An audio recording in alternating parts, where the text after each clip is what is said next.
noobs.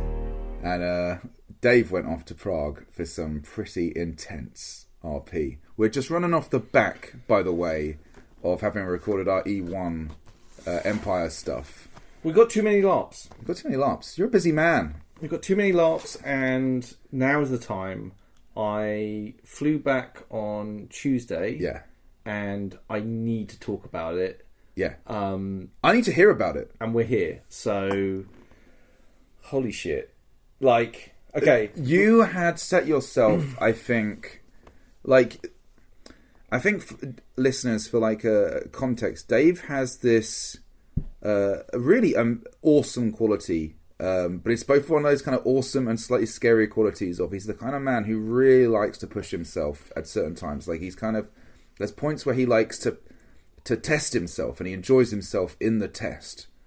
And you took on a LARP, I think, which is something I can fundamentally say I would never, ever do. A lot of people wouldn't. Yeah. This is the LARP that when I went to, what's it called? Zero in Spain, which is another international LARP.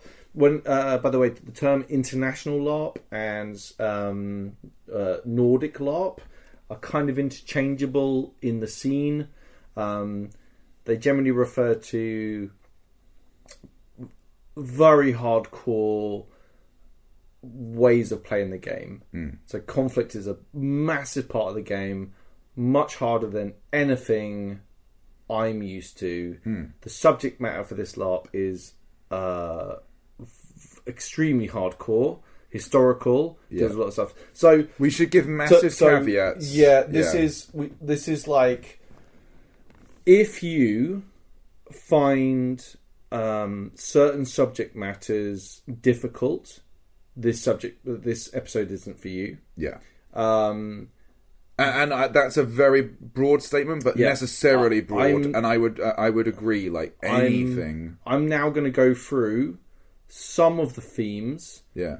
That are going to be in this episode that we will bring up. Assault, sexual assault, Nazism, fascism, the Holocaust. Jesus Christ. Yeah. This is not going to be our usual carry on. Yeah. This is a very hard episode. I am going to speak honestly about my experience.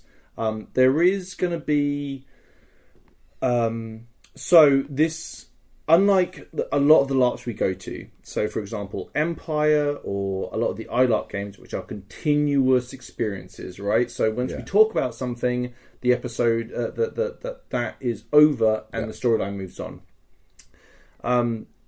Requiem Reichskinder is a experience, effectively. It's a one and done, right? It's a one and done.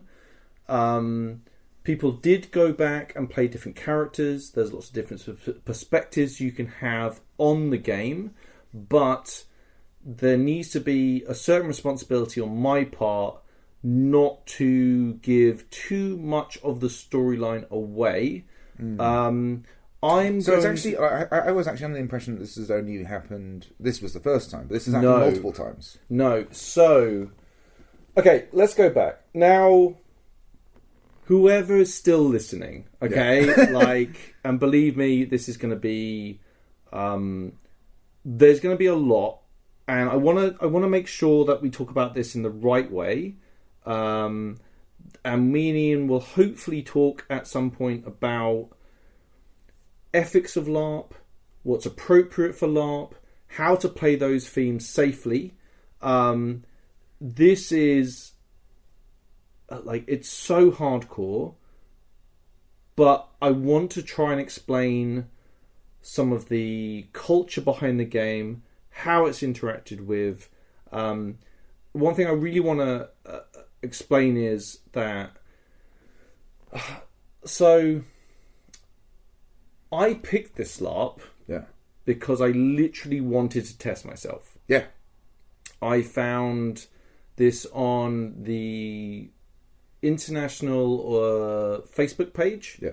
And it was so dark, so fucked, that I was like, let's see where my limit is. I think you said this is as hard as you'll ever go. And it is. Yeah. Like 100%. Yeah. I'm going to try and speak honestly about my feelings towards the game. And this doesn't come at like a cost of judgment onto the game runners or the other players. Let me just put it this way. I actually feel, and bear in mind, this LARP fucked with my head real bad. Yeah. Okay? Like, the game ended on Sunday. Yeah. It's taken me up until today, I would say, to feel normal. Yeah. I've had like a lot of mixed feelings about my experience, a lot of self exploration because of this LARP. Yeah. And bear in mind, like, they specifically say to what happens at the LARP stays at the LARP, and not to spoil things. And I think this is like done on multiple levels. I think there is a genuine fear within this hardcore space that people won't understand and attack them for it. Bear in mind, like, I hung out with one of the players the day before. I flew to Prague. I spent a couple of days in Prague. By the way, Prague is one of the most beautiful cities. I've heard really good things It's about Prague. really nice. Beer's great. People are great. Food's great. People like wait to cross the road at crosswalks. It's like this weird utopian. It was lovely. Things function, right? The skater people are really polite and anyway. I hung out with a LARPer that was attending the event, and I asked so many questions, right? Like I was giving like my worries and concerns for the LARP.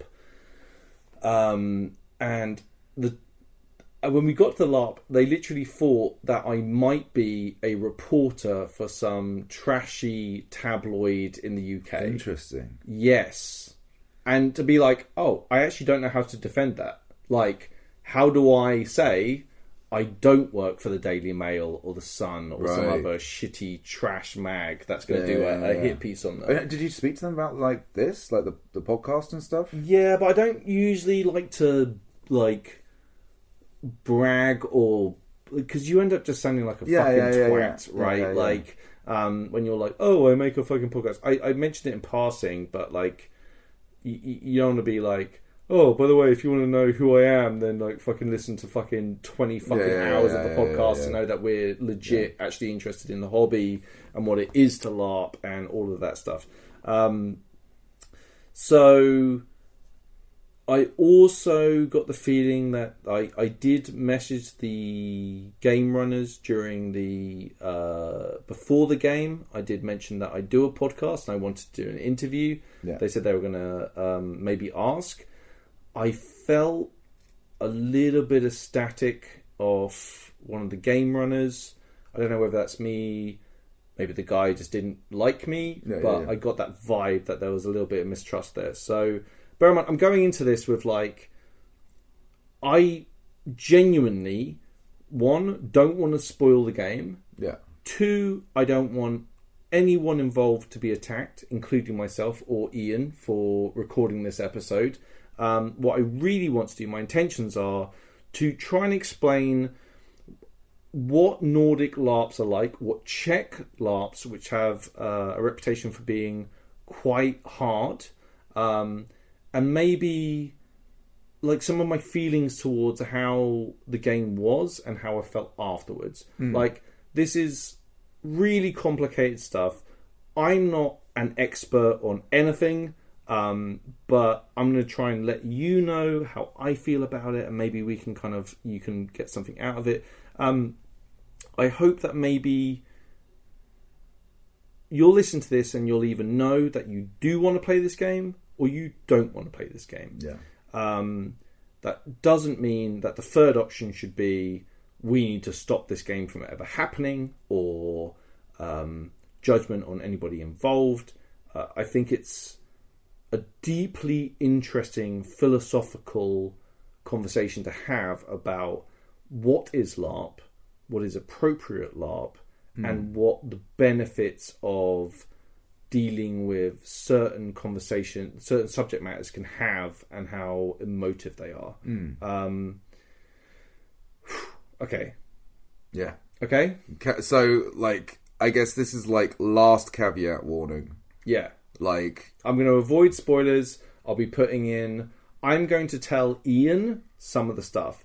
Okay, let me give you the setup first before I caveat that. Actually, as a thing, can you talk to me about...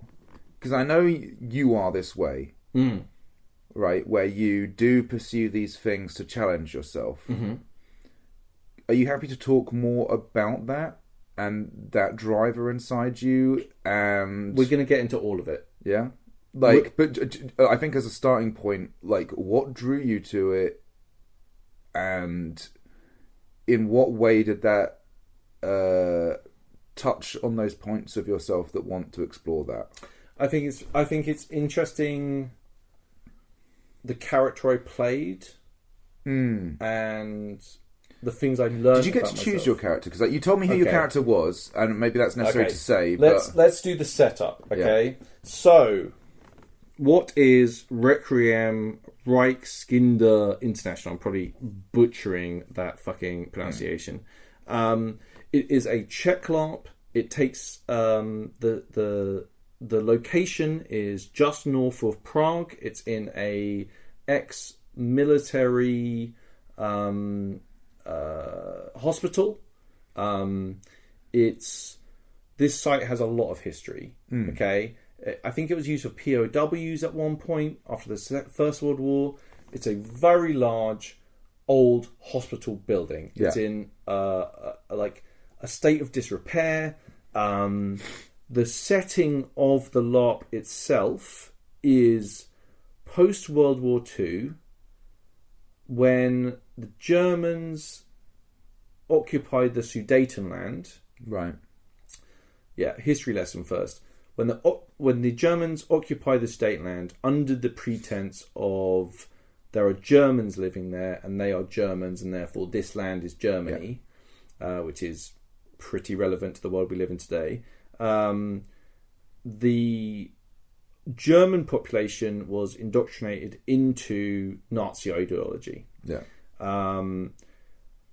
At the end of the war, when the Czechoslovakia became a country again, they had to deal with a radicalized, indoctrinated percentage of their population. We play young people that were involved in one way or another in this Germification of Czechoslovakia. Even while I'm talking to you, by the way, this is fucking nuts as I'm saying it out loud. Yeah. Like, this is fucking crazy what I'm talking about right now. We are taken to a institute where we are pupils and we are being effectively gone through almost like a mental institute where a lot of us have trauma from our experiences during the war.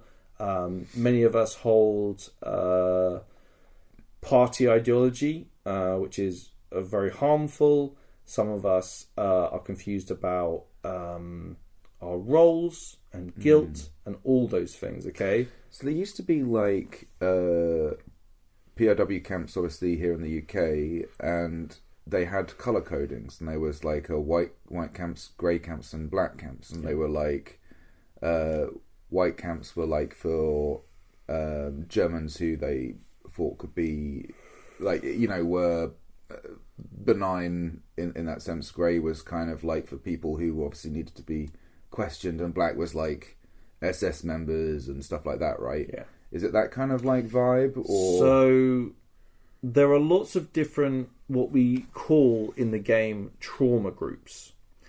These are groups of characters that are related to in some way. So there are the Berliners, who are young people who were put into the army, and they're called Berliners because they were part of the last-ditch defense of Berlin when the Soviets invaded.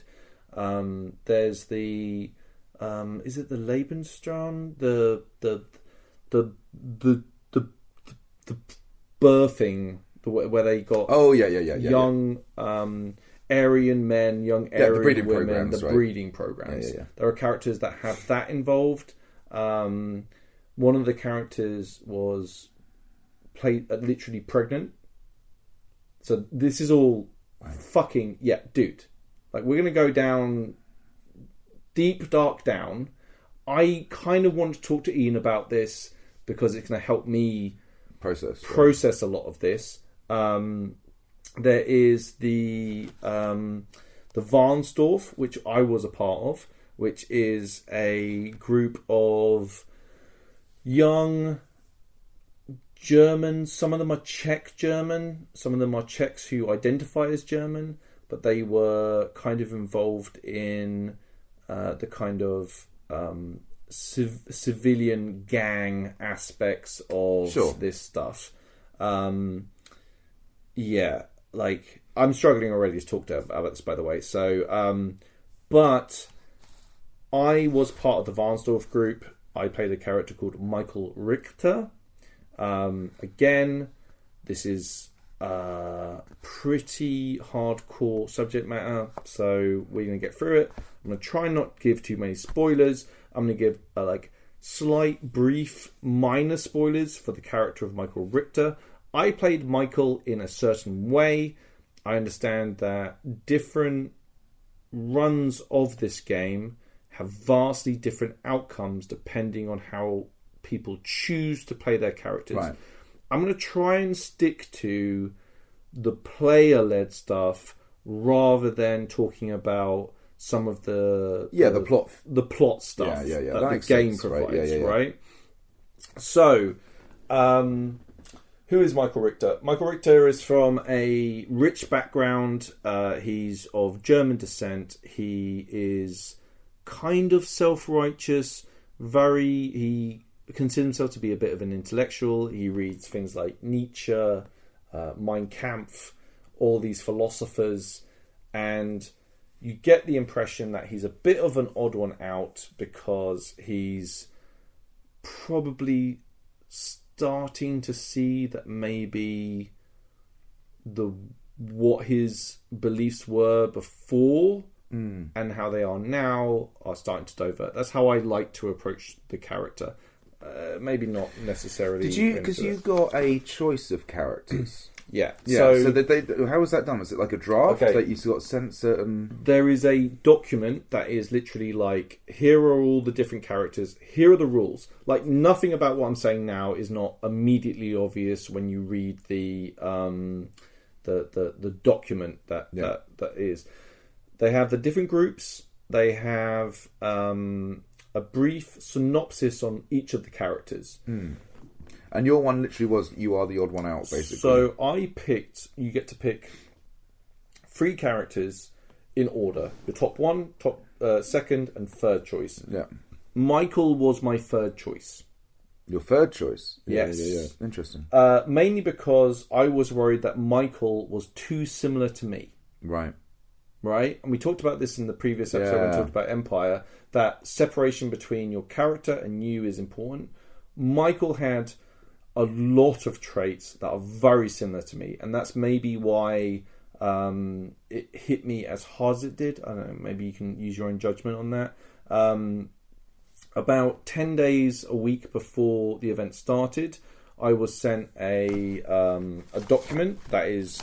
I think it's 9 pages long, which I've got the booklet in front of me, and it literally goes through. It starts with like, I was born in Prague, and and it goes through and it tells me a brief history on who I am, what I did, and how.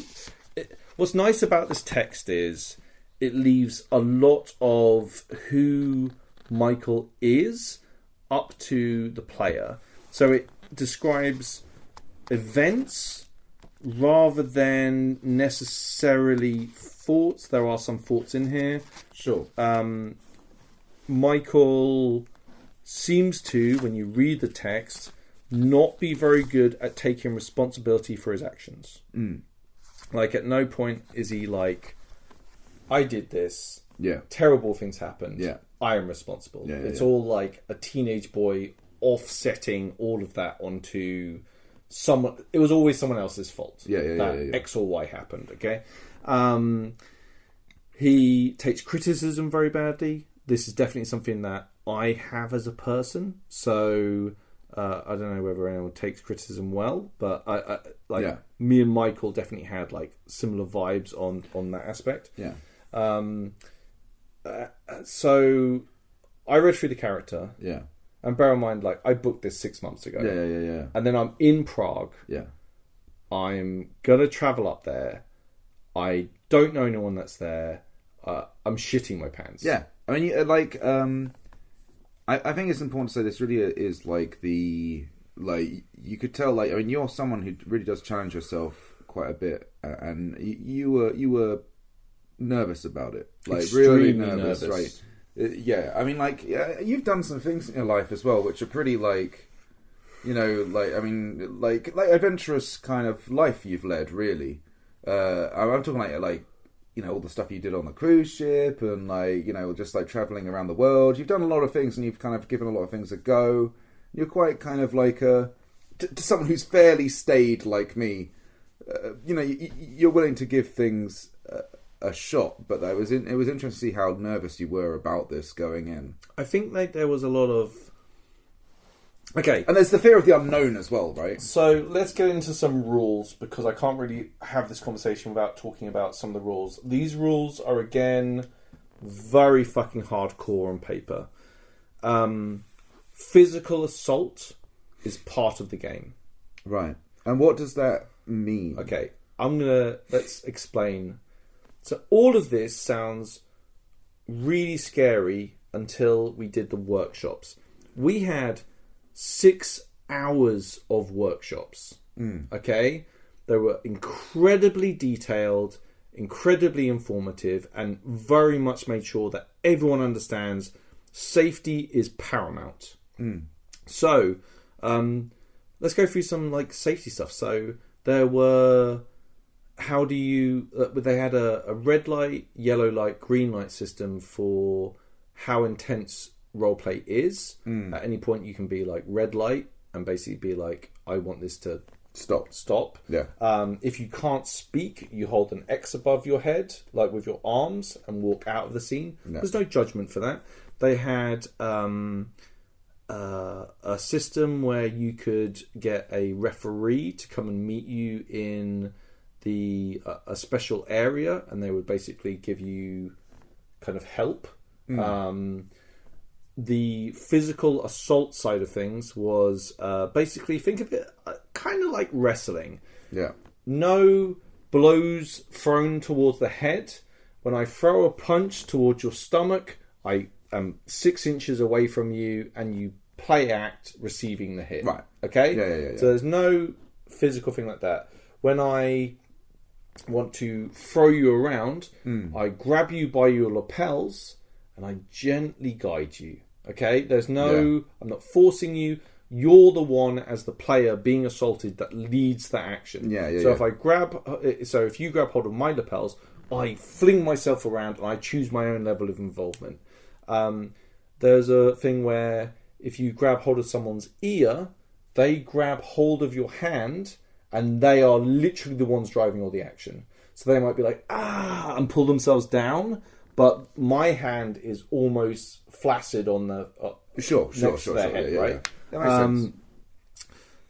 This, in the game, was extremely safe. I never felt physically like I was being assaulted or anything like that. I had my own level of involvement, and I felt that way about the players I was involved with. Sure.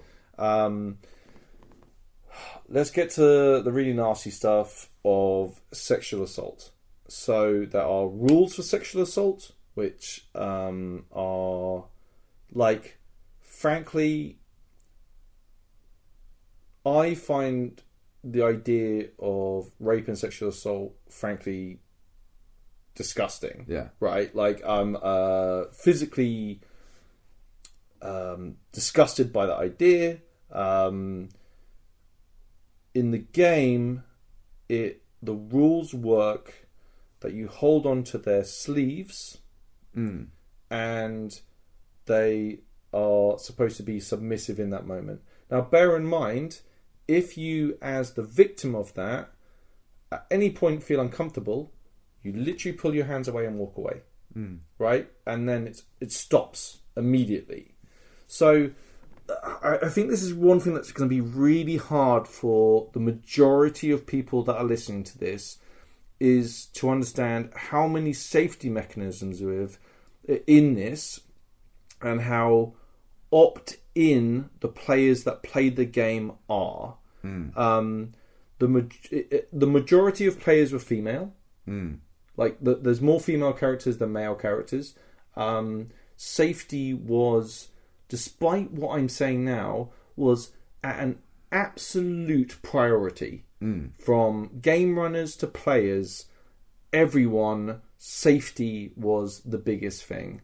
The term Type 2 fun, which refers to something that isn't fun at the time, but when you look back on it is rewarding in some way. So, for example, you run an ultra marathon. Yeah. If you stopped you and said midway through a 50-mile fucking hike, are you having fun? You're dying, right? My feet hurt. Everything hurts. Yeah. This is awful. When you complete it, you feel a sense of reward. Yeah. This is kind of what we're talking about.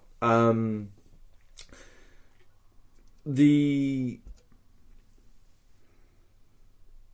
system works in a number of different ways. So the game lasts for 30 real hours. Time is doubled. So an hour is actually half an hour. So in game we have a schedule. This involves 2 lots of sleeping over 3 days. So instead of 8 hours sleeping, we have 4 hours of sleep. Right. Because sleep deprivation was a part of it. Sleep deprivation is very much a part of the game. So when we got there, we all sleep in. We have marked beds in a big dorm room on military beds. I had to bring a sleeping bag and I got a pillow with me. We also needed to bring gym equipment because there's some physical what's it called, like PE, but our actual kit that we wore was provided by the game. Okay. So was food. And the reason why the beds are laid out with their names on is because certain things happen at night. Okay. Right. Okay. These are definitely the things I can't talk about publicly. Right. But they're called special friends. And these are NPCs who are in a variety of different guises. Okay. You might interact with. Not so much at first, definitely at night, and then some of these characters start to interact during the day. Right. Now, the idea is that these are special friends that if they're not interacting with you, they're not there. Right. So they're kind of like imaginary friends. Kind of. Like, yeah. Yes. Let's call them imaginary friends for the benefit of what we're talking about. But they might decide to interact with you. You can also palm them off to somebody else during the game. I didn't see this happen. Everyone interacted with their one. But, these are...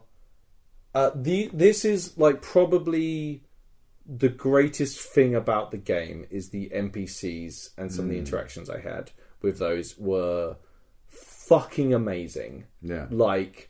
Absolutely mind-blowingly amazing. Yeah. Just as a quick thing, how many players are we talking about? It's 32 players. Right. I think it was 13 crew. Right. So very small. It's very small. Yeah. I think something like this has to be small. It has to be. Yeah. It literally has to be small.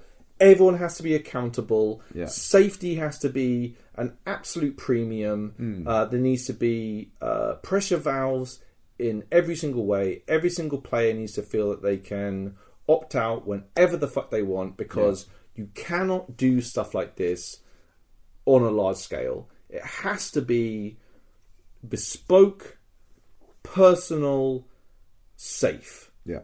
And bear in mind, like in the UK, or at least the LARPs that I've attended, we tend to be extremely wary of difficult subject matters, especially if they're controversial.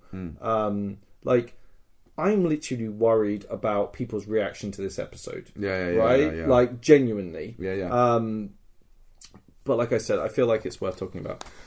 When we get there, we're given name badges, our outfits, which is like a nice woolly jumper. It's very cold inside the building, but our clothes are actually quite warm. We're also given what I have in front of me now, which is a plastic folder with a schedule. Right. So it literally lays out the time. They have special clocks which read the time for the time compression. Right. So you have to kind of learn how to read them differently from a normal clock. They literally give me my schedule, where I need to be. They also have like prompts for other things that I need to think about. They also have a drama therapy section.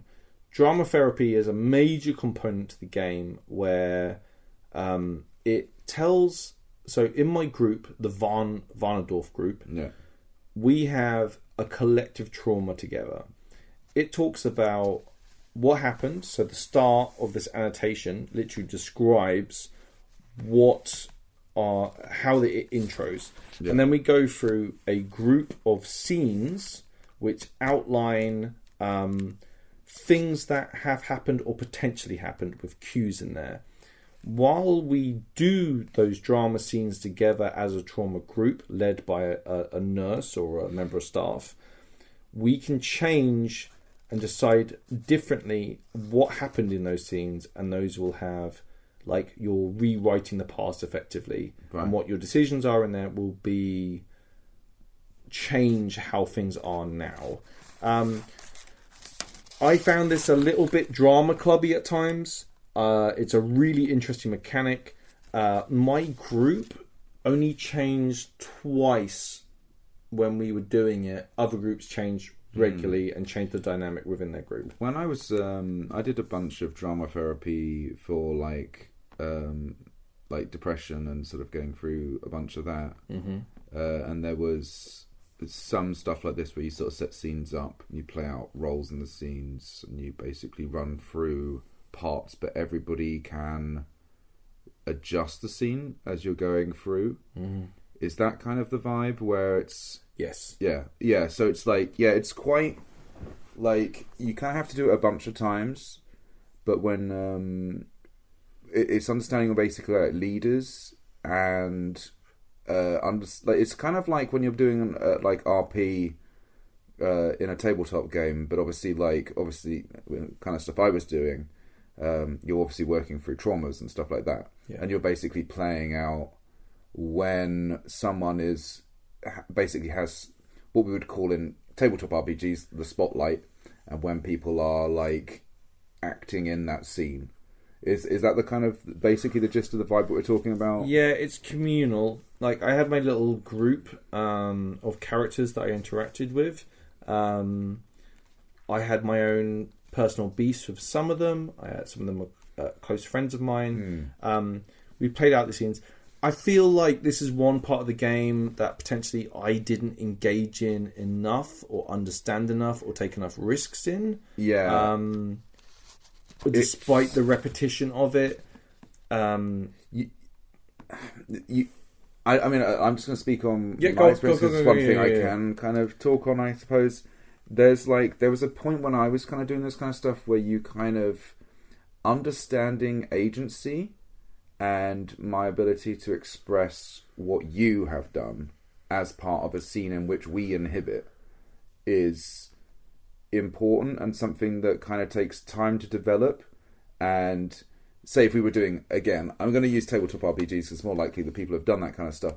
Generally speaking, when we're doing a tabletop RPG, I have no control as a player over your actions in a past reflectionary moment, right? In something like this, as I've done it, often someone will say, you did this thing at this time, or we did this thing together at this time, and all of a sudden you're a member of a scene in which they have created.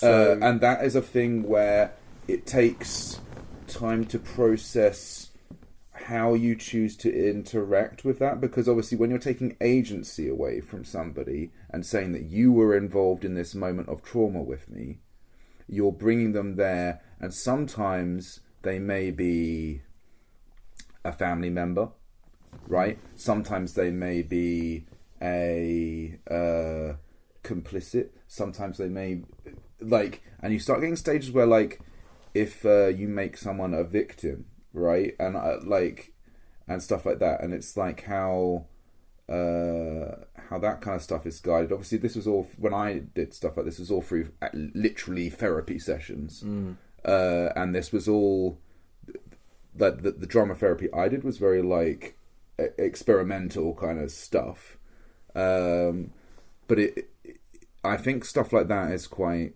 nuanced and it's imperfect and takes a lot of work over time to understand. You need, like, because bear in mind this is a group, meets up every week when I was doing it, right? And it's like you encounter these people. Sometimes people cross boundaries, right?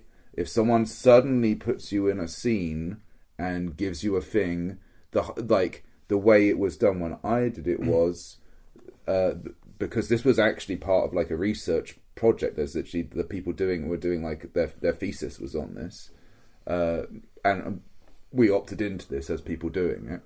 It was like if I may literally trigger you without even knowing through the trauma I'm trying to explore with you, and it was interesting to see the different ways people interacted with that. And I think that's why listening to you talk about that, I'm not sure if that's exactly what you're talking about, but these are mechanisms that are literally used in therapy. Yeah, I feel like there is a solid basis of psychology underpinning a lot of what this game is. Yeah. Right, and they are both designed to get a reaction, to create conflict, but also to try and develop. So in these scenes, you are in charge of you as a character. You don't get to decide that someone else. That's good. That's good, because again, what I was doing was very much like someone could tell you what you were involved in. Yeah. So that's nice. This is very much like I choose my own level of guilt or involvement in a lot of these scenes.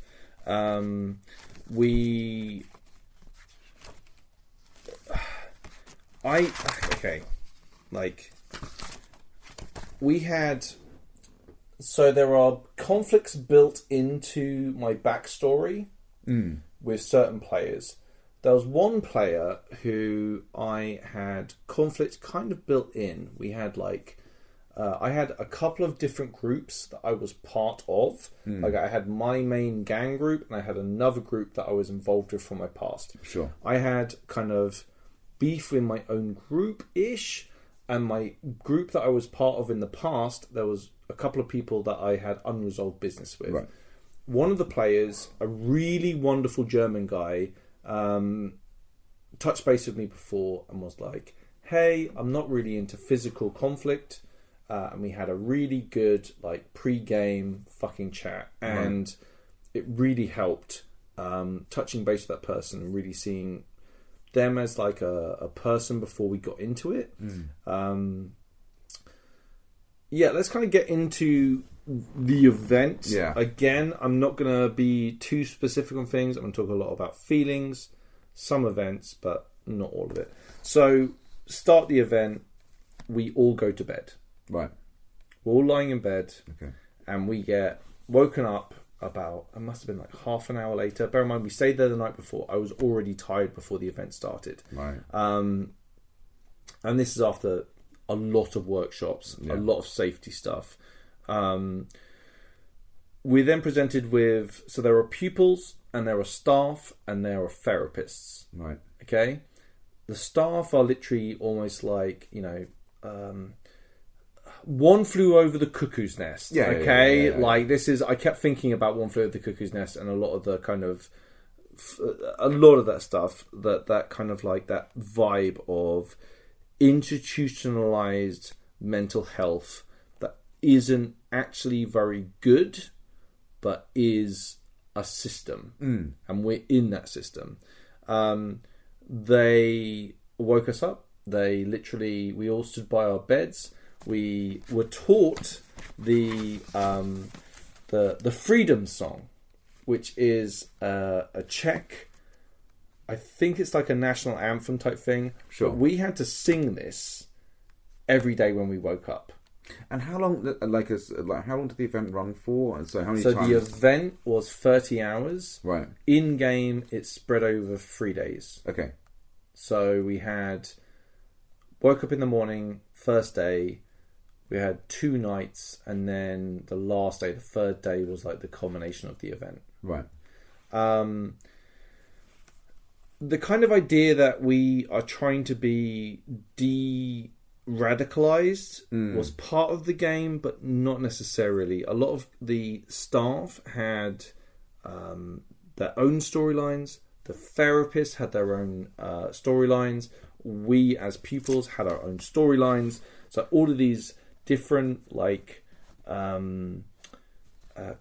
confrontational triggers and judgments are passed on each other before we even start playing the game.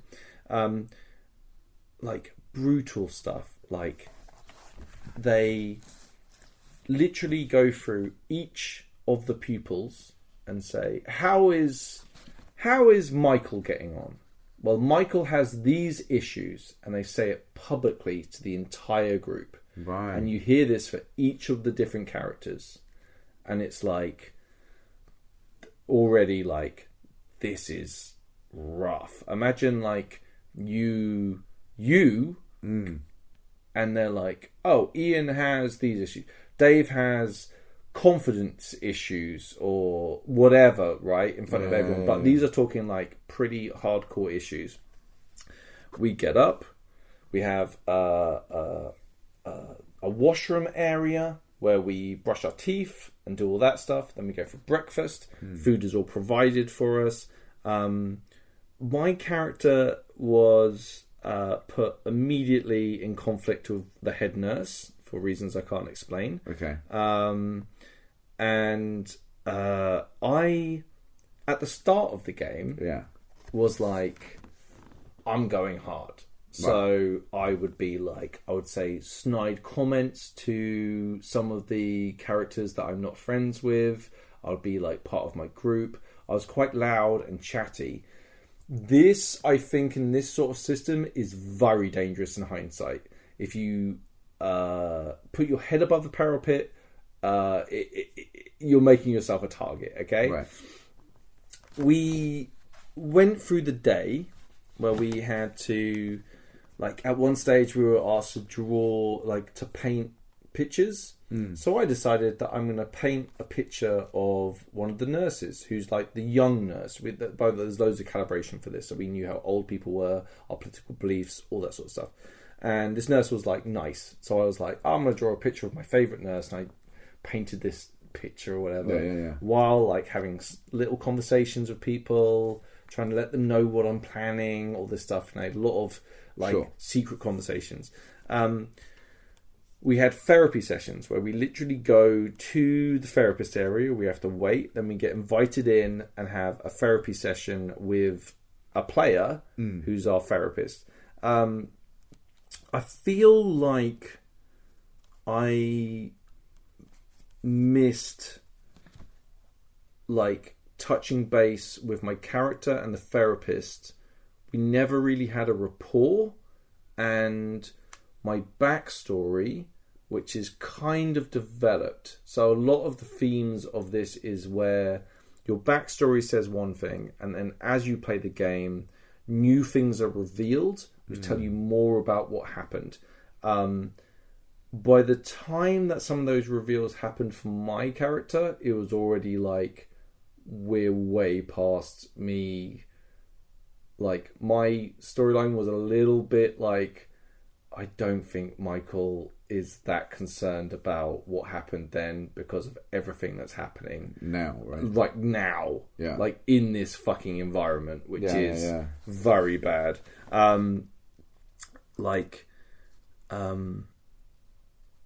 Really importantly, again, this is really hard to talk about. We had there's things called procedures as well, which is like where you go for a specific type of therapy, which usually involves you sitting in a room with some sort of stimulus. I don't want to give spoilers. Some of these range dramatically, but it's a lot about isolation and thinking. That's generally what these kind of things are after therapy sessions.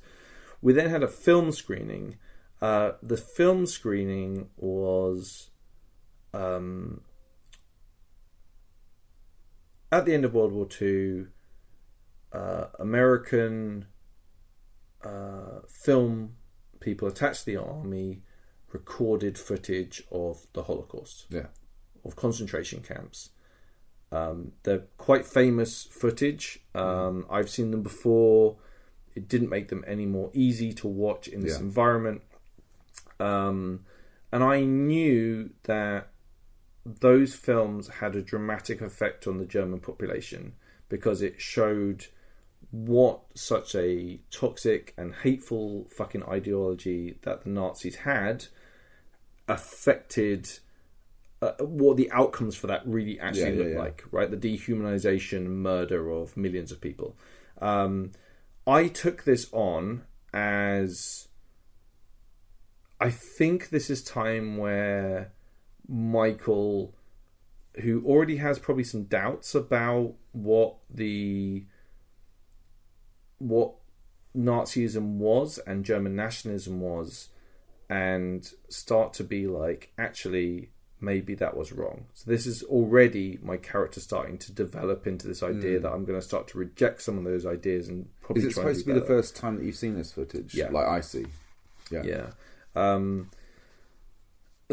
It's extremely hard to watch, right? Like, it's, those films are I mean, if you watch horrendous, like World at War or something like that, and you catch all that but this is stuff. like the unedited,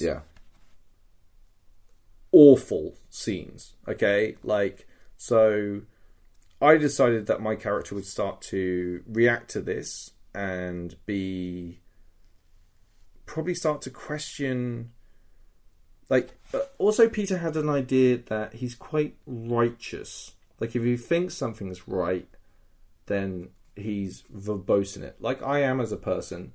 But the idea that actually maybe the ideology that he held so firmly is wrong, and therefore maybe he needs to develop on who he is.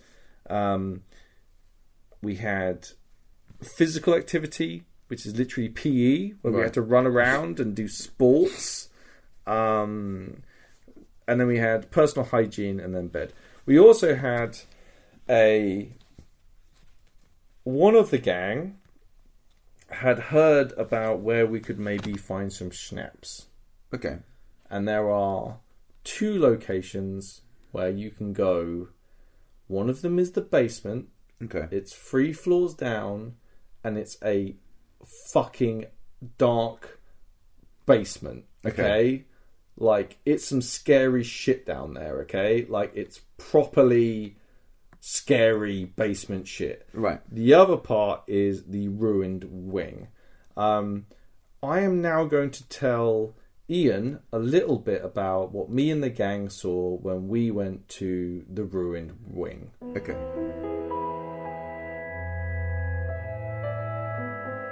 Hi, just to be back real quick, I forgot to mention how combat works.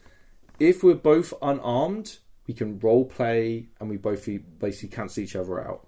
If I have a weapon, I always trump, it doesn't matter how many people are against me. If I have an iron bar, right, which is like a pool noodle, sure, that kills beats everything that comes against me. I beat you up. Right. If we both have iron bars, then it's a stalemate type thing. Sure. These weapons scale up to knives, and there are guns in the game. Wow. Okay. So if you come across someone with a better weapon than you lose. Okay. And it doesn't matter how many people there are. Okay. Really interesting. I'm going to get back to telling Ian about what happened.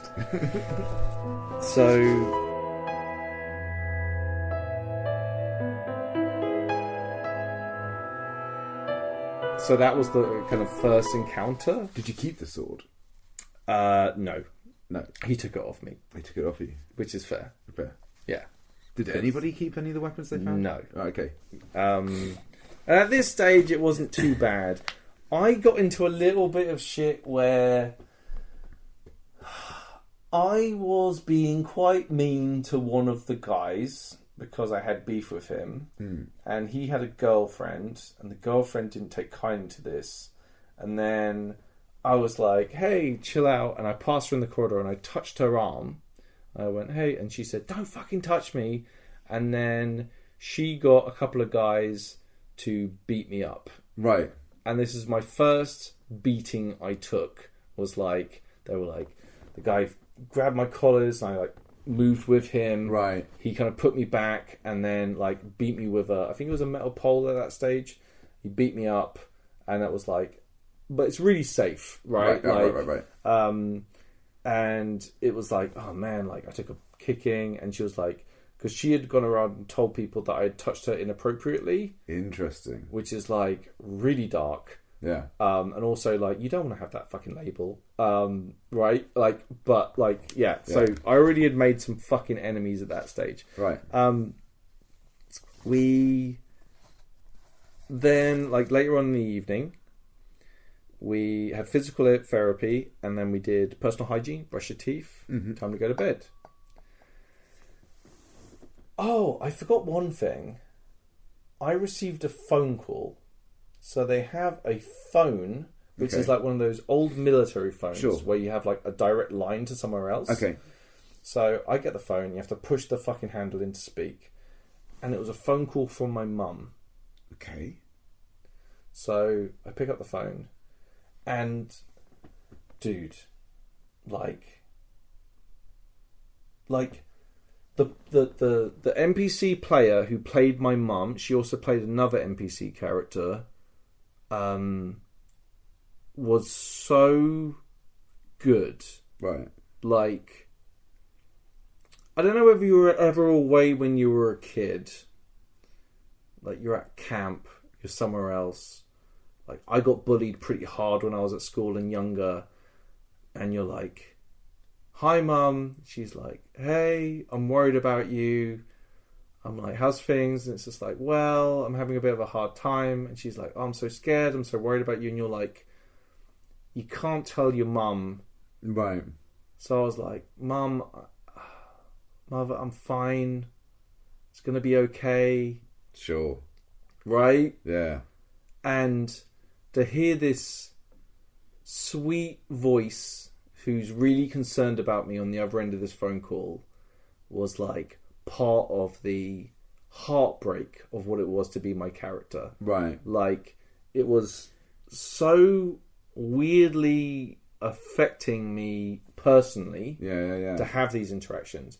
But basically, she had told me that there was something for me and I needed to go at night to go and get it. That's all I can really say about it. Okay. So then, later on, we all go to bed. And... Just a random question. Like, I see, like, is the idea, like, your characters are being, like, held, right? Right, so you're kind of, like, prisoners, essentially. Yes. Right. Like, it's like you've been institutionalized. Exactly. Okay. Very much so. So, your mother in this instance, she's talking to you from the outside world. Yes. Talking to her son who has walked down a path. The idea was a lot of the people in there had voluntarily gone in. Right. But now we're in there. You can't leave. Yeah, it's one flew over the cuckoo's nest, dude. Yeah. Like, once you're institutionalized, you're in. And there's only certain ways you can get out. My mother desperately wanted to get me out. Right. And because we were from a rich family, there were certain ways to do this. Right. Okay? And one of these things was, like, I would find out more information if I went downstairs at night. I would get woken up. So you go to bed. Right. And then a member of staff will come and wake you up. Interesting. And say, come with me. You leave. You then go and do the thing. But you're not supposed to just get up and go wandering around, okay? Like, there are encounters set up for you that are set. Okay. And so bear in mind, I can hear people. So I know something's going to happen when I go to bed, okay? Right. I know something's going to happen because I've been told Sure. I'm going to get woken up to go and do a thing, right? But so I'm lying in bed. I'm already exhausted, right? I hear other people waking up, going off. I hear strange sounds. I hear music. I like lots of weird shit's happening, Sure. And then it comes turn for me to be woken up. And they're like, oh, Michael, come with me. There's something in the basement for you. Okay. Have you been to the basement at this point? No. Okay. I have not been to the basement at this point. And again, a brief interlude while I explain to Ian what I found in the basement.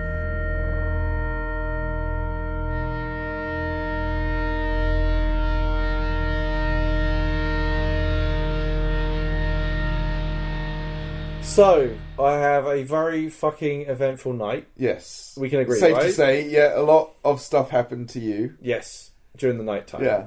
And, like, Michael, my version of Michael, and bear in mind that each run is going to be very different with how players approach the game, are going to be very different. Michael probably starting to change his opinion. Yes. Yeah. And that's the way I want to do things.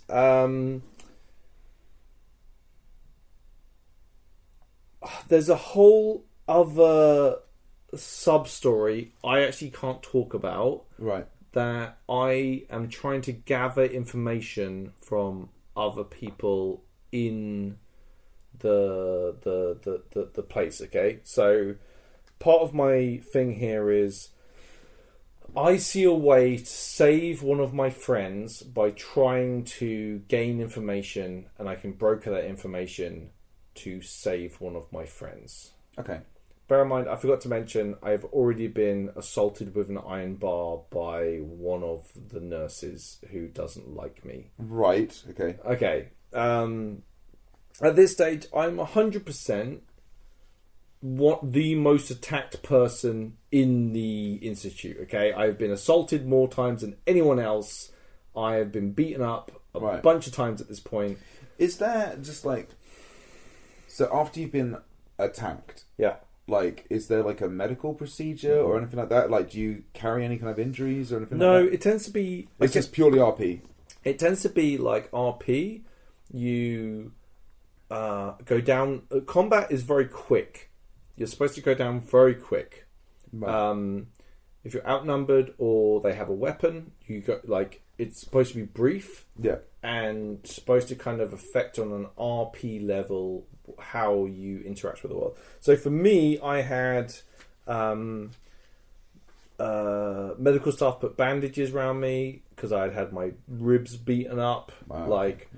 Like Michael had a bad time. He had a bad time. A lot of metal poles. I don't know whether you've been hit by a metal pole. It's not nice. No.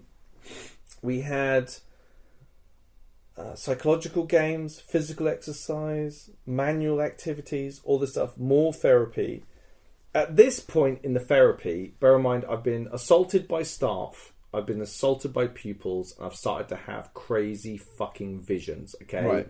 Michael is not necessarily hugely engaged in the story I have been given in the plot. Right. It's like Michael doesn't take responsibility for his actions, but he's trying to now. And I feel like, again, I kind of missed with the therapist on what that really meant. We had another kind of drama therapy group as well. We were asked to write a paper about...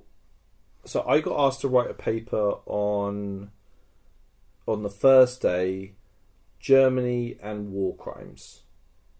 And at the time when I had my therapy thing, I was like, psh, whatever. But then I watched a Holocaust film, and I wrote I thought it was quite meaningful retrospective on what it meant for the ideology and the outcomes that left to of dehumanizing German citizens that effectively led to murder. And I wrote this 2 pages of like... How long do you have to do these different projects? So there are kind of gaps in the time.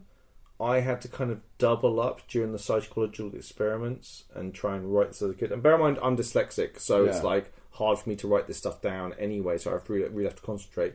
But I found time, and I felt quite compelled, like, at the time, to write some of these thoughts down because of what the subject matter was. It really affected me, right? It's so I wanted to write this thing down.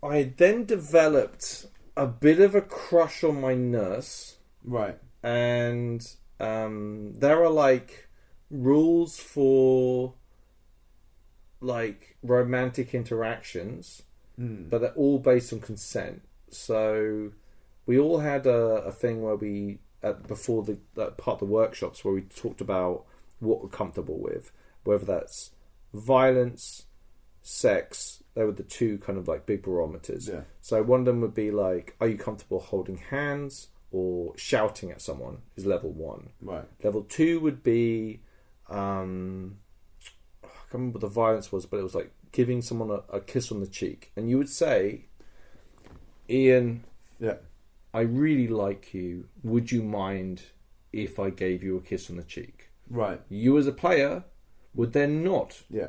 Okay? Giving me the green light of your consent that I can kiss you on the cheek. There was also kissing with the lips. I couldn't do that. I didn't want to do that. Yeah. I stepped out at that stage during the workshop. I need a little bit of romancing before I start kissing people on the mouth. So I declined that. But at one stage I was like... I asked the nurse if I could give her a kiss on the cheek, and it was all very... Like, I felt like a fucking 13-year-old again. Sure. Like, it was really exciting as to give a girl a kiss on the cheek. I don't know how to... it's some wacky shit, dude. It was really intense. But this nurse then got, actually, that's probably plot as well that I can't talk about.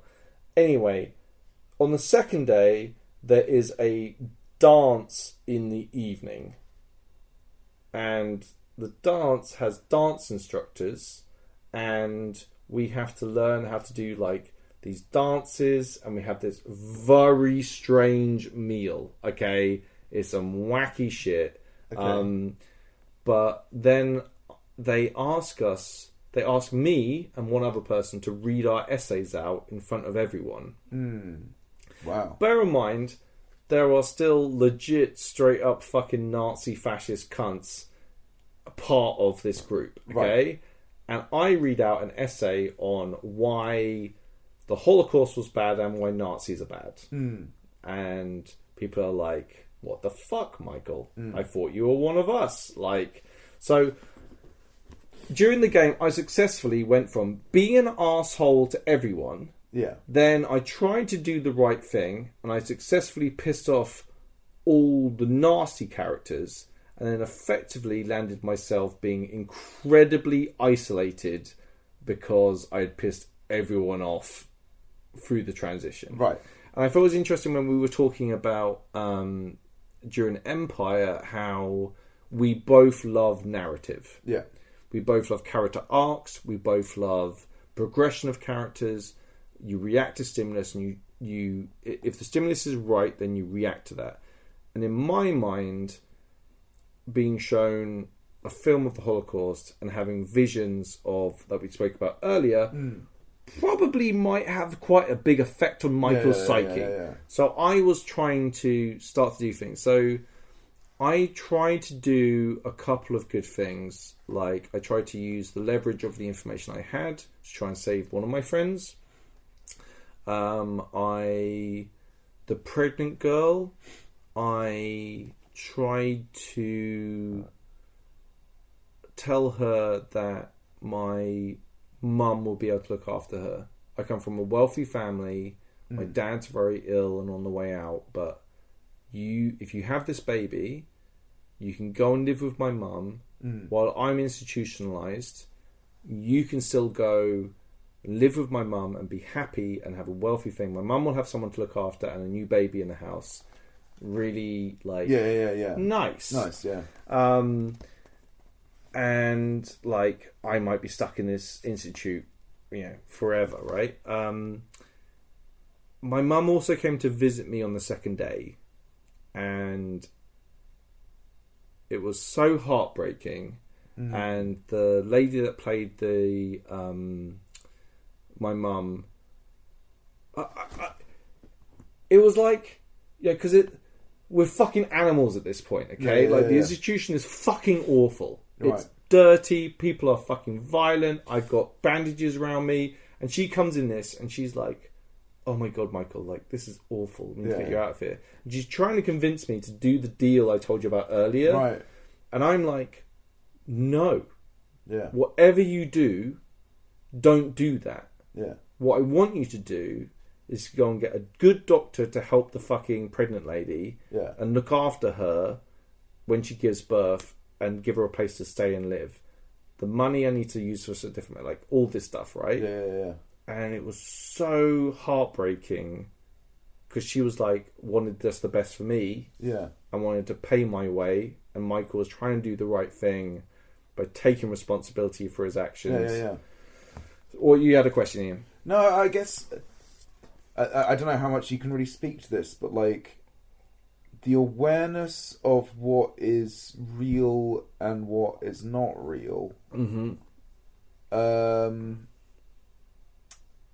How much conversation was around that between the characters? Like, did people talk about... So, some of them we experienced together. Right.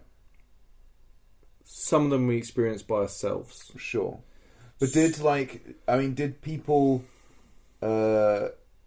I guess it's difficult to talk about this without being spoilerific in a sense of what you've spoken of, but, like, did people go insane or talk about their experiences and their things? But I kind of did, and we'll get to that. Okay.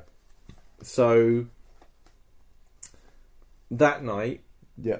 I go to bed again. Sure. And I get woken up again.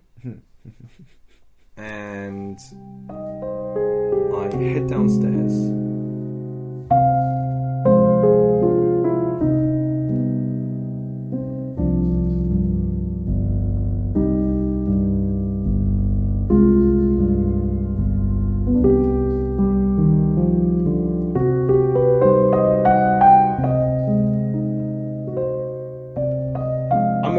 Stage at the second night, extremely fucking tired. Like, I go to sleep, but it's like I'm asleep for I don't know how long, right? Like, it's an hour maybe, and I'm already like, I'm out, and then I get woken up. Oh, by the way, I really want to apologise to the member of staff that woke me up on the second night, because he said I woke up like a horror movie because I fell asleep and the guy woke me up and I went and like I woke up like that and scared the shit out of him, so I apologise. Like, and I joked with him. I was like, "Hey, I'm really sorry, but like, I actually punched a friend of mine who woke me up, Martin. I actually punched him when he woke me up once. So be careful when you're waking me up." You're quite a rapid sleeper. sometimes. Yeah, when I sleep, you crash out pretty quick. You're definitely like not like me. No, I either sleep or I don't sleep. But anyway.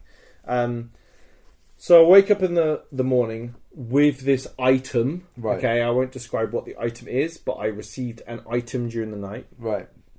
And I start my day, and everything's fine. And it's the last day. Right. And some people, if they behave well, will be released. Some people will stay in the institute, and some people will be sent to a more secure location, or even the mines. Right. Wow. Okay. And that's like the bad. Yeah. Bad.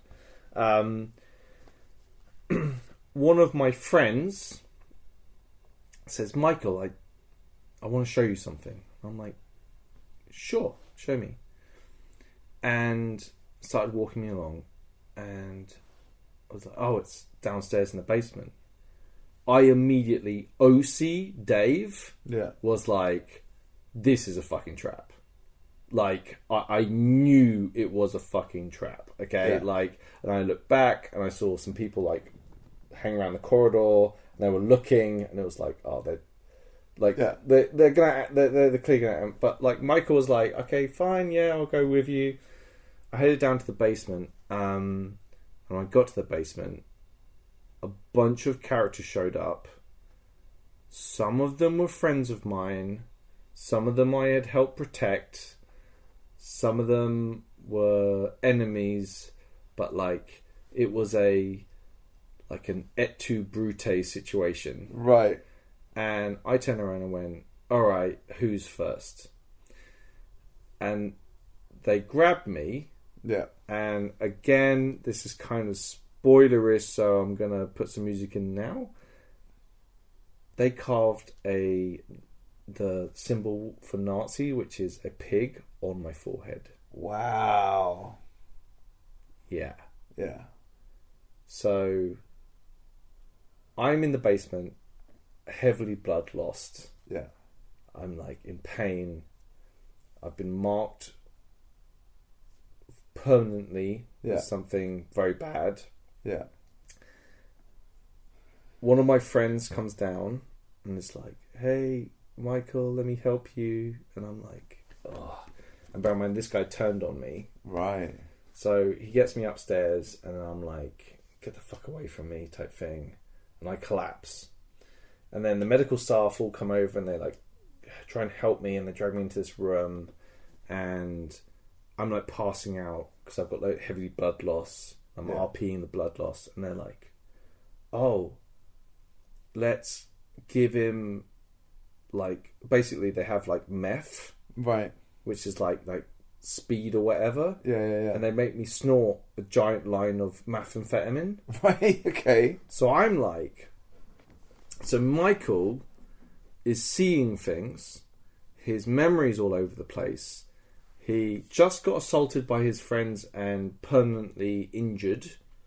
I think Michael's... And then a giant amount of methamphetamine might leave Michael in a fairly psychotic state. Right. This is where I was RP-wise. Right.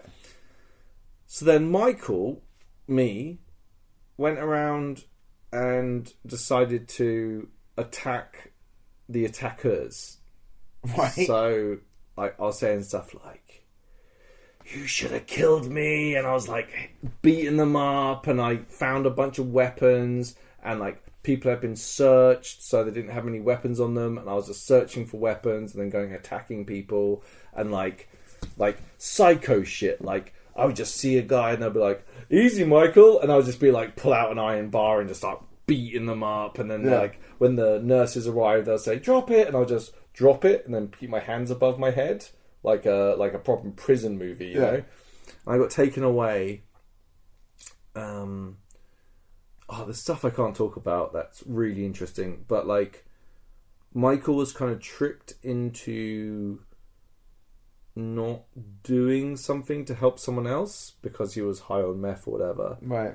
I think a lot of players thought I was just being like over the top at that point. I got that impression that people were like, and I was like, after the game, I was like, no, I got like attacked and then they gave me loads of meth and that's why I was acting that way. And they're like, oh, you got given meth? And I'm like, yeah. And it was like, I think some players maybe thought I was being just a bit silly at that point.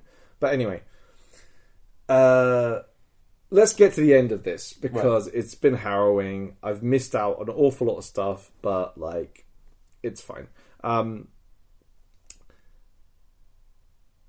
The final... Oh, there was one bit with the special friends. Right. Where we all, well, certain people got taken to visit one of the friends I talked to you about, Ian. Okay. And we had to make a decision.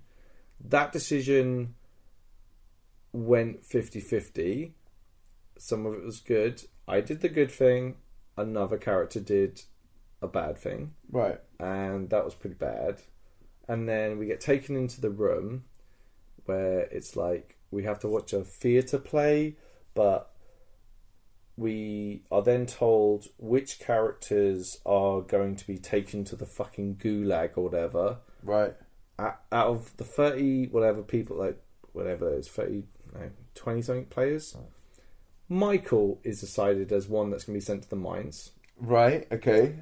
The pregnant lady that I tried to help was not going to go and stay with my mum. She'd been taken away to somewhere else, which sounded awful, also awful. Right. The friend I was trying to save from going to prison did go to prison. Right.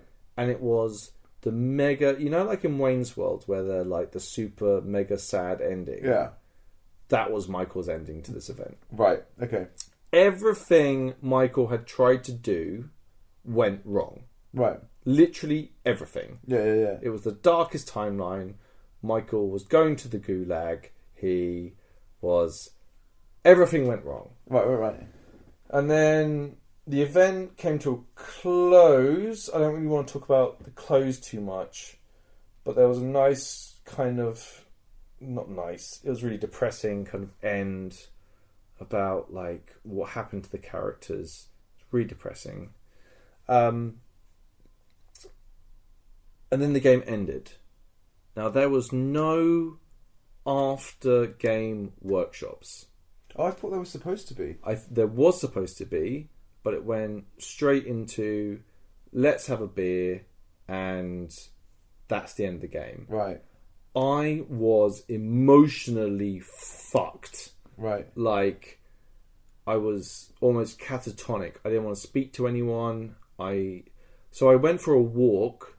I grabbed a cigarette off someone and smoked a cigarette and went for a walk.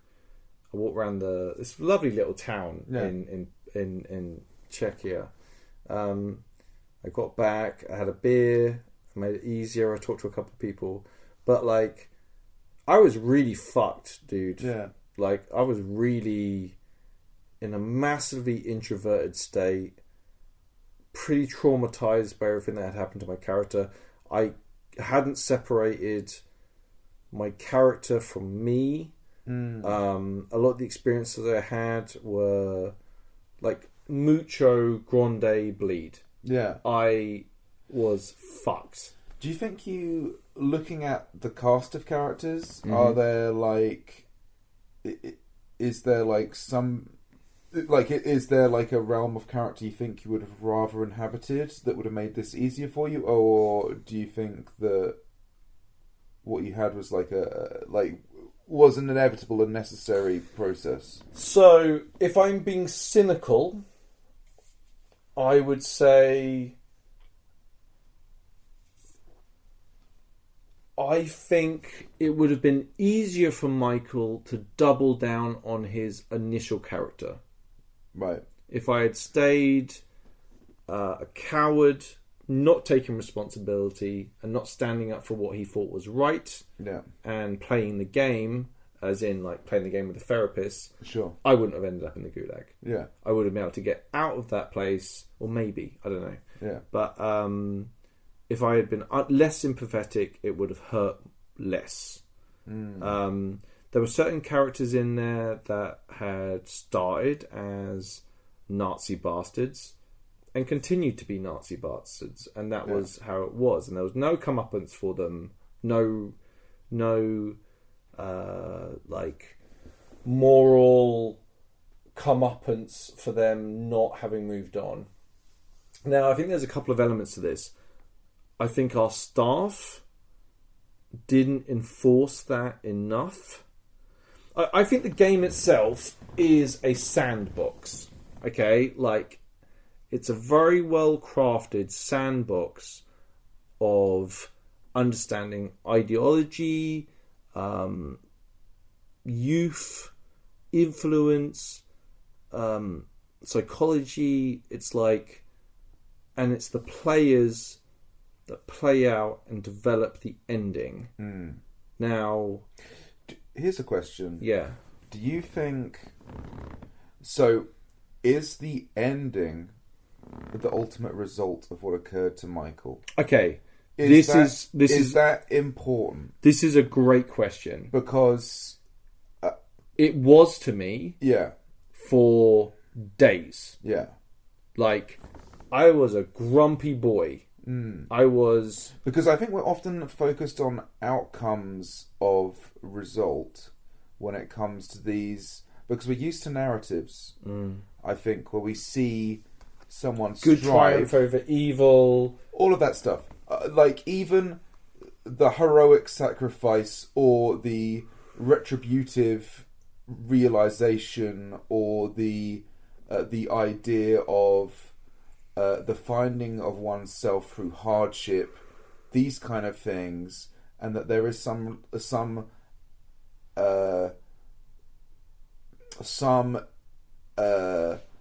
thing within the outer world that recognizes that. Yeah, like and we're a sense of a higher power or justice or the whatever. World, yeah. Whatever you choose to accept it as. However, I think we all know in reality there are many, many people throughout history who, and this is just a condition of life, you are not always rewarded for your best actions, and sometimes you are punished for good actions, and sometimes you are rewarded for bad actions.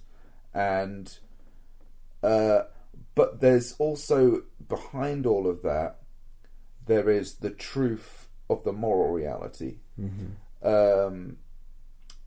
So do you feel, for example... by the way, all of these, like, I'm so glad you're asking these questions, because this is what I've been dealing with. Yeah, so obviously these are entirely different things, and I would say what you've explored is on such an extreme level I would never engage with in terms of the actual LARP you went to. When I think about what I'm doing in Empire at the moment, I'm thinking of it in those kind of terms, that the outcome is not dependent on the journey in which is stroven, right? Do you see what I'm saying? Yeah, and I felt after the LARP, for a couple of days afterwards, I was angry at other players for not recognizing what you were striving for, and also and not seeing that I was like, oh, you're only interested in conflict, and this is effectively it's a torture simulator, right? Like, this is just a be nasty to each other simulator, and it's giving you a space in a historical setting to be vicious to each other and to release your darkest inner thing. And I think, like, what's good about waiting the time, like, it's been a week or so, I've started to mellow on that opinion, and I think you're right. I think this is what's interesting about it. Was I think there's definitely a thing of the separation of self and character. And there's definitely a thing, therefore, when you are separated in that sense and you can view the narrative for what it is. And the narrative is the journey of expression is the wrong term, but the journey of morality and the journey of what it is to carry a principle through from concept to result, and that the price that is paid to do such a thing is integral to the narrative, and that the hero's journey can actually be found through a unseen and unwitnessed transition through life. Agreed, and I think like this says to something about like all of this is very personal and very introspective, but I was like, why didn't people see? Why didn't my therapist see what Michael was trying to do? Why didn't the nurse help me when I laid everything down? I did the right thing. I turned on Nazi people, and I turned them into authorities, and I dobbed in on people, and I wanted an exchange of that. Whereas the reality is, this period in time was not fair. Yeah. Like, it was truly tragic. Yeah. What happened to these young people, and to Europe and the rest of the world. Like, there were injustices galore.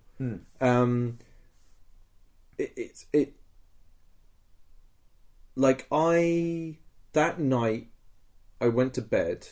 In the morning I spoke to a very nice fella, the German fella I spoke to before, and we had a good conversation. But I went back to Prague, and I went to my hotel. I had lunch, and it was weird to be around happy, everyday people. And then I went to my hotel room, and I slept. I had a beer. I had a shower. I slept. I lived in this limbo for the next 24 hours until I had to go and get my flight, of just being like, I'm in a beautiful city with wonderful people, and I was just locked into myself so heavily. But okay, we can talk about this a lot, but let's get to some sort of conclusions about this style of LARP, this LARP in particular. Do I think it was worthwhile? Yes. Yeah. And if it wasn't treated by... I think it's because I wanted some sort of moral justice at the end that I felt so hard about it. But the more I think about it, the more I'm like, I kind of respect the sandbox nature of allowing things to happen and having trust in us as players, given the safety sets around the game, to experience all that is, even though it hurts. Do you think there is a truth to the reality that the fundamental question I think we all ask ourselves in moments in life of, am I a good person? Are my actions moral? Am I? Does it mean anything? All of that, but those moments when you question yourself and your activities, and you think of your regrets and your rewards and your privileges and your access and your resentments and all of these different things that you carry as baggage through life, and you're ultimately, all you are left with is the core question of, do I as a flawed lens of reality understand myself to be a good person? I think this is there's this phrase that keeps coming up in my mind, having thought about it, because the bleed I have for me as a person is the idea of, you can't change other people's opinion of you, you are your own moral island. Does that make sense? No, and I think this is why I was saying that thing earlier about the idea of we're so used to seeing, and we speak often, we're shown often this narrative of the hero's journey expressed to us in very literal terms. You know, where people go on a journey and there is a path and they walk it, and it's a physical activity, and they're rewarded. And yeah, there is a conclusion to that journey, right? The interesting thing, of course, that people often don't talk about in the hero's journey is the bit that happens at the very, very end, where the hero lives long enough to essentially become a stagnant force. But that's a separate matter. Or to return to the beginning, yeah, but to be changed. And to bring back something of value to those in which you have exhibited. But the important thing is that this can be an entirely internalized and unseen process, and we do this all the time. Like, those moments of personal growth are simply the hero's journey explored in terms of unseen narrative, unexplored. There's no scene of the Fellowship walking over a mountain, right, or whatever, right? But in your being, there can be, right, in the evolution of you as a person. For exploring things, there can be. And there are moments where you come through a dark moment in your life. You maybe you have made a bad decision and you walk through Mordor and you come out the other side and you're like, oh, okay. Like, I am grown from this expression. And nobody will understand, but you know. I think I felt like a lot of sadness for Michael as a character. Like, I worried that I'd played the game wrong. I worried that I had let Michael down. Who is Michael in the end, though? Is it not just a lens? Yeah, it's 100% a lens. Like, so, in that sense, it's the understanding that you can both simultaneously be free of it and be challenged by it. You understand what I'm saying? Yeah, and like, bear in mind, I'm a week out. Of course, dude. And like, this conversation's really helpful and really good. And I think, like, my only, in fact, like, I'm being completely honest here. Like, I know we just talked about Nazis, assault, sexual assault, pregnancy, all of these, the Holocaust, all these terrible things. My only real criticism for what they're doing is the lack of aftercare. That does seem like, yeah. That would be like, because do I think that they should not run this? No, I think they should. I think it was like, for those that opt in and know what it is, then do this event and be ready to have these feelings and questions. I think it's also striking because, and again, maybe I'm incorrect here, but the way, and maybe you were incorrect in the way that you explained it to me when you originally told me about it, the way that you told me before you were going to the event was that there was going to be these sessions, like an opportunity afterwards to reflect. Now, maybe you were incorrect, maybe I was. I think other times they've run this, there has been aftercare. I don't know. I tried to, the next day, we were helping pack up. I was still in a bit of a weird headspace. I asked the guy, the main game runner, on the night after we finished, hey, do you fancy doing an interview tomorrow? And he was like, maybe. He was very dismissive of it. I'm not the sort of person that's going to push someone. Yeah, I don't want to push that. Yeah. It's not in my interest. It's not in anyone's interest for me to kind of hawkishly try and force someone to talk through their process or anything like that.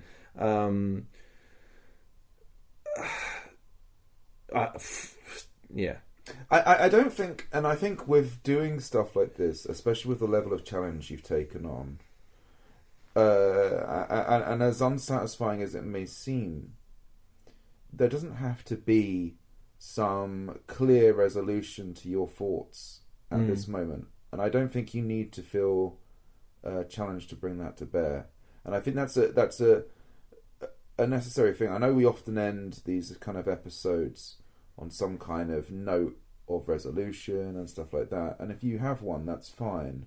But it's also important to understand that sometimes I think what it is to explore the self is not always clean, and is not always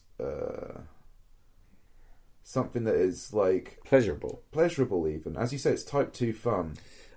One thing that I really thought about was someone earlier in the event, before we started playing, was talking about LARP being an art form, and how you can explore, like, if this was a movie, it would be critically acclaimed and really interesting. If this was a piece of art on a wall, it would be thought-provoking and interesting. The fact we consider it to be a game and play is the thing that might make people go, that's awful. Or the perceived nature of causing harm because we don't think that other people are mature enough to experience things like this. Right? I think these are all big questions when it comes to this. Am I done with international LARP? No. Like, I know what my breaking point looks like now. I think I hit it over this event. I experienced a huge amount about myself. Do I want to do another game run by these people? I think I do. Like, at some point. Yeah. Not tomorrow. Yeah. But, like, at some point in the future. Like, I think they're the same people that run a game called Legion, which is, again, different, but still very challenging. I think it's compelling just how many different flavours of LARP there are, and how many, like bear in mind, and for those listening, it's like there are so many different types of challenge you can engage in, where you're kind of like, maybe it is for you like a thing where you just have to be like a radio DJ. You're role playing like a radio DJ for like a radio station during a certain time in history, and you just have to disc jockey your way through or whatever, and be a personality and be very charismatic and stuff, and that's hugely challenging. Or maybe you're doing a comedy kind of style thing, or maybe you're doing like, and you're going to Second Breakfast soon, which is like a Next week, I'm going to be a hobbit for the weekend. Yeah. There is no combat encounters. Yeah. It's just eating, drinking. Yeah. Maybe a goose might show up to scare us. Yes. But it's going to be... It's entirely frivolous in that sense, right? Like, and the things you get... And it's japes, right? And it's like... It's a very interesting... And when you talk of it as an art form, it's like... Well... I mean, you just need to look at any artwork. Look at movies. Look at books. Look at the range of medium that is explored is vast and divergent. Well, like if you look at film, for example, you can have Michael Bay, and you can have One Flew Over the Cuckoo's Nest. Yeah, you can have I don't know, Bad Boys 2. Yeah, and you can have like Jacob's Ladder. Yeah, right. Like. Dude, even if, like, I could say to you, shark movie, and on one scale you have something like Jaws, and on one scale you have something like Deep Blue Sea. Yeah, right. I love Deep Blue Sea, by the way. You know what I mean? But like, you know what I mean? Like, or like Sharknado or something, right? So yeah, let's close out. We're kind of running out of tape on the recorder here, but I don't know. Like, I'm super proud of you for doing it. I personally will never do this. I think, like, I don't know how this episode is going to go down. Yeah. I even thought about the ideas, like, do we keep this episode as a Patreon-only episode and we keep it behind a paywall? I feel like we should probably release it. I think so. I think, like, if this is... Like, you're going to know while listening to this whether this is something that you want to experience or not experience. Hopefully the people that have a hard time with these sorts of subject matters stopped listening to it a long time ago. Yeah. You can 100% message us through Facebook. I may not respond, but I definitely will read everything if people want to send something to me. Yeah. I think that's as much as I can promise on that. But, like... You've been through it, dude. Like, and you've challenged yourself, and, you know... Hey, thank you so much to my fellow players, to the NPCs, especially to the lady that played my mother, who also played another character, which I told Ian about. Yeah. To the wonderful nurse that my character fell in love with, to my friends that turned on me, to my enemies that became friends. Like, and I've missed out stuff that's pretty troubling that I haven't mentioned, but like all of those stories and all of that narrative is with me now, but the more time goes by, the more it becomes transcendent and almost healing in its viciousness. I don't know, dude. I think we roll some dice. We thank some Patreons. Is it even appropriate to thank a patron? I mean, jeez Louise. I know. I mean, like... I think we should just do a blanket thank you to our patrons rather than have a name attached to this. But, jeez. Hey, folks, the next one's going to be Second Breakfast. Yes. I'm going to talk about being a hobbit for a weekend. Ellie's made me a fantastic hobbit outfit. Dude, I'm going to get my hair curled. I'm picking up a keg from Martin. It's May. It's going to be a beautiful summertime. Dude, I'm jealous of you, It's going to be so fucking sweet. Bit of LARP action. I love you, man. I love you too, buddy. Yeah. All right. Thanks, everyone. Bye-bye.